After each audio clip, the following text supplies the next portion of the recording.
soap. Para protektado siya sa germs, give her Safeguard. Alam nyo, teacher, mag-e-enroll na ako officially sa klase.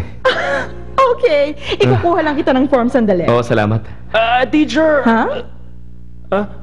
Bakit? Tapos na po ang klase natin, di ba? Hindi! Diyan ka muna! Kailangan mo manatili sa pwestong yan. Hold on, hold on, hold on! Medyo mabagal ang improvement mo, kaya ako mismo mag-a-assist sa'yo sa susunod na klase. See you later! Sorry sa hassle, ma'am. Sure, no problem. Ay, maawa ka naman sa akin, Sir JV. Sigurado ko bang gusto mong enroll ng asawa mo sa ganitong klase? Oo naman. Importante pangyayari sa buhay ng babae ang panganganak, kaya dapat lang to. Lalo na sa misis ko. Noon pa lang hindi na niya kayang alagaan ang sarili niya. What more pa ngayon na buntis siya. Tsak na mahirap to. Ang tanging magagawa ko lang ay bigyan ko siya ng full support. Tama ka.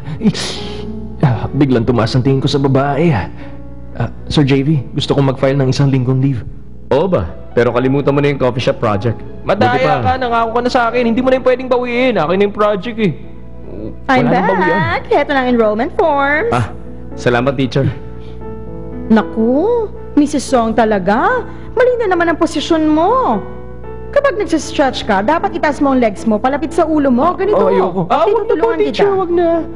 Baka mabalian na po ako niyan. Relax, hindi ka mababalian. Ano ka ba? Kaya mo yan. Kaya mo yan. Huminga ka na malalim. Sige, nasundin mo ako para matapos na tayo sa lesson. Tulungan mo naman akong sabihin kay Direk. Sinabi ko na yan. At ang sabi sa akin, hindi daw talaga siya lalabas. Wala daw siya. Ewan, alam mo ba, sobrang kadiri niya. Kinain niya yung rice roll na panis na yata. Gosh! Tuwing naiisip ko yun, nandidiri talaga ako. Relax lang, kaya mo yan. Okay, bibrief ko kayo sa eksena nyo. Sa scene na to, couple kayo na magpa-furnish ng bahay, bibili kayo ng gamit. So, pipili kayo. Ngayon, lalagtawan muna ng camera natin yon. Pag nagbilang ako from 5 to 1, upo lang, tapos mag-usap kayo. I-review nyo yung choices nyo. Nandiyan yung kama, yung sofa, at saka cabinet. Dapat mukhang masaya, maging sweet kayo, excited, maliwanag, para mukhang believable kayo. Ricky dear, tulungan mo siya, ha? Okay. Sige, practice muna kayo. Kapag okay na kayo, sabihin nyo sa akin. Pakitabi.